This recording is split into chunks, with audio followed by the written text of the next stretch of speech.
Ton point fort, ma sensibilité artistique. Le cavalier que tu préfères, Nuno Oliveira. Le spectacle que tu as préféré faire, Mystère à la cité interdite. Botte ou chaps? Chaps.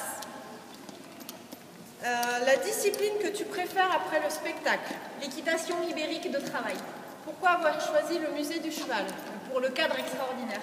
Le cheval qui t'a le plus marqué au musée, Hermès le frison. Ton mouvement préféré, la pirouette au galop.